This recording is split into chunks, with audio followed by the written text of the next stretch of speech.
Hey y'all, John Antonelli. Moved on to the next holiday. Happy Halloween. I am so excited to be with you and tasting these amazing products. Um, this is a special time, Halloween, for the cheese lovers of the world and the candy lovers of the world.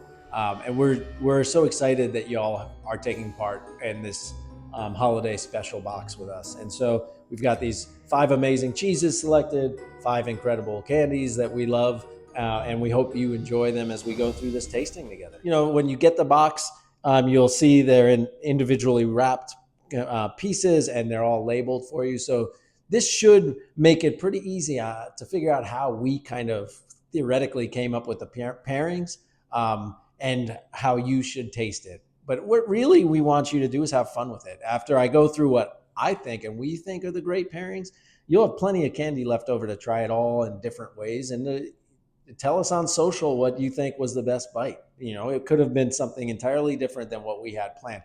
That's the fun of tasting. Each one of us has a different palate and a different experience. And as the candies come through the front door throughout the course of the night, if you have kids going out and collecting for you like I do, try with other candies and tell us what you think so that we can maybe use it next year, give you credit for it. But anyway, we're thrilled.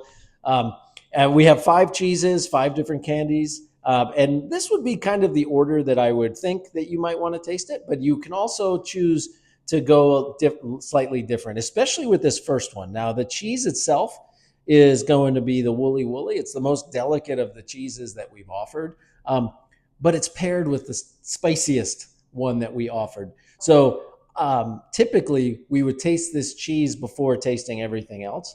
And that's what I'm going to have you do is taste just the cheese by itself.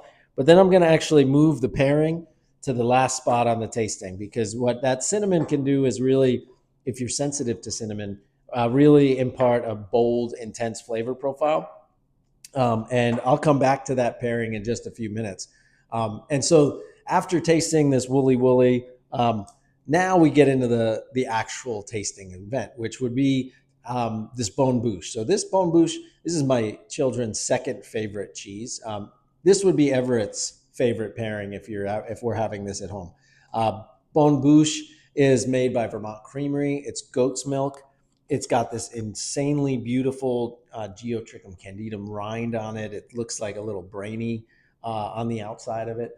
That's a really hard style of cheese to make, and they've been doing it incredibly well for the last decade. This cheese has won tons of awards. It's kind of an homage to the French style of making these slightly creamy but dense, centered, chalky centered interior goat's milk cheeses. And we paired that with Smarties.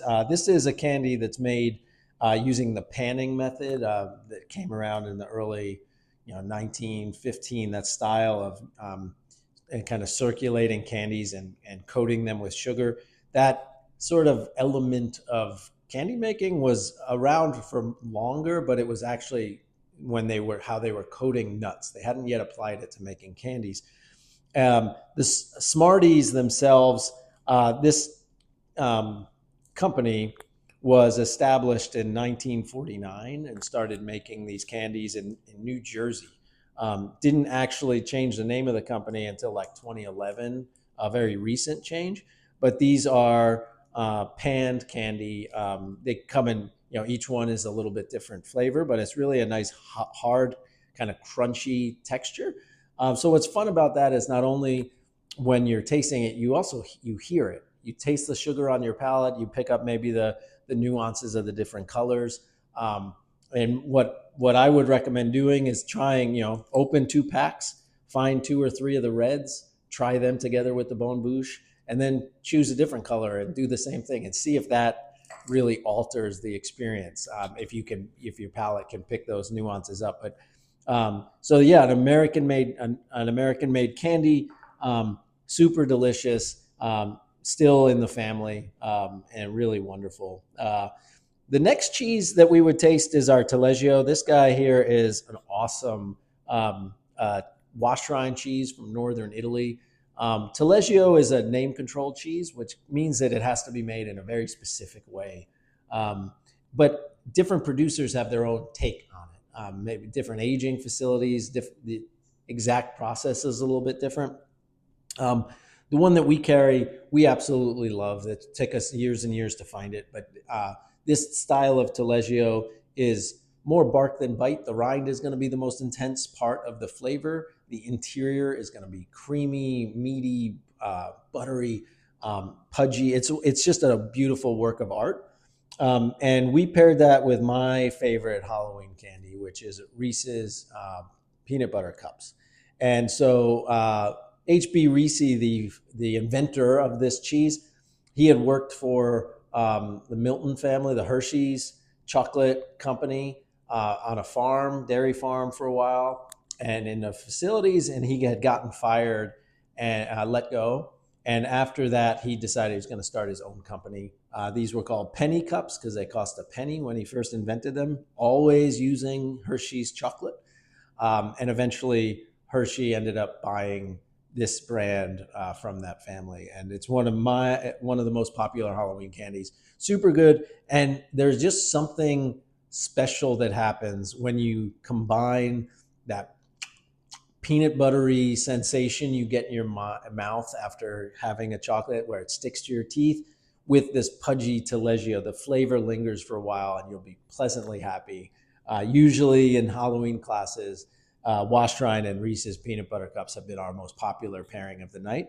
But I have real good hope for these next three. The next cheese here, this is Red Witch. This is awesome story. There's a cheese super fan that wanted a party cheese, needed a party cheese for Fastnacht, which is a German holiday. It's it's about enjoyment of life right before the Lenten fast, and it's full of colorful costumes and these really outgoing personalities and drinking a lot for a couple days leading up to Lent. And he reached out, the superfan reached out to a famous cheesemaker in Switzerland and said, we need a party cheese. And the cheesemaker created Red Witch. It's kind of an Alpine style, rubbed in paprika on the outside, designed to look and feel like it's part of the party. Substantial bite of cheese. And then the name Red Witch is kind of a throwback to the costumes, all the colorful costumes that are worn during that time. We had this paired with Twix, which is really, let's just say fan fiction favorite of the marketing world. There's the left and the right Twix. The fictional story, if we want to believe it, is that two brothers invented. One wanted the caramel to be creamy and one wanted it to be drizzled, and the other one wanted a crispy biscuit and the other one wanted a crunchy biscuit. So they fought over it. They broke the Twix in half and created the left and the right Twix. I kind of love that story, and it's playful, so it goes with our party cheese. Again, chocolate with that kind of nutty brown butter, onion, garlic flavor from an Alpine style is always a big win. We have Deep Ellum Blue here, which is from Paula Lambert. This is a great, amazing cheese from from Dallas, from Mozzarella Company in Dallas. So Paula Lambert's one of the kind of original artisanal cheesemakers in the United States. She's been doing this for quite a long time. And Deep Ellum Blue is a blue cheese that's not pierced. So the blue exists on the outside of the cheese. So it's really delicate. It's a rich cheese, but it's not overpowering. This is definitely a gateway blue. And we paired that with Nerds, one of the world's best little products. And a couple months ago, I was up late scanning TV channels in a hotel room on a business trip and found an episode of Foods That Built America. And it was about candy. And it was one of the coolest, I still think about it, one of the coolest episodes of TV I've watched in years and years.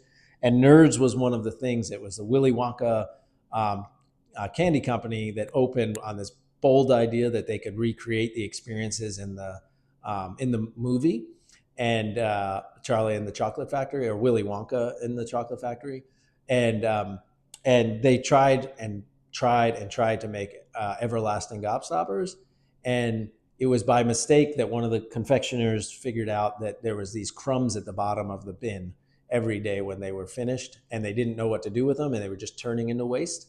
And they decided to brand them Nerds, and they So this is the byproduct of the everlasting gobstopper, and it's a much more successful product than the everlasting gobstopper. So definitely enjoy it. You got different flavors. Again, just like the Smarties, play with the different flavors, see if you like one better.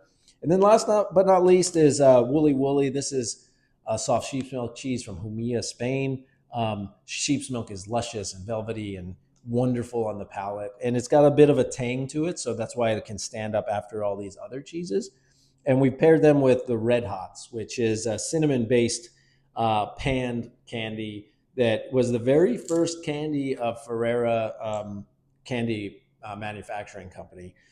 It's in the cinnamon category, so its aim is to be spicy and wonderful. And so, what you should expect from this pairing is the spice of the cinnamon blending really well with the cool creaminess of this cheese and really making it this wonderful, long lasting, rich flavor profile. And so, really, for adults, this is the best of both worlds. We get to eat the candy that we love and we get to eat the cheese that we love. And I hope that you all have a great time. Definitely reach out to us on social. Tell us what you think about it. Tell us if you have come up with any other pairings or mixed or what have you. The fun is in the journey, so enjoy it. Thank you.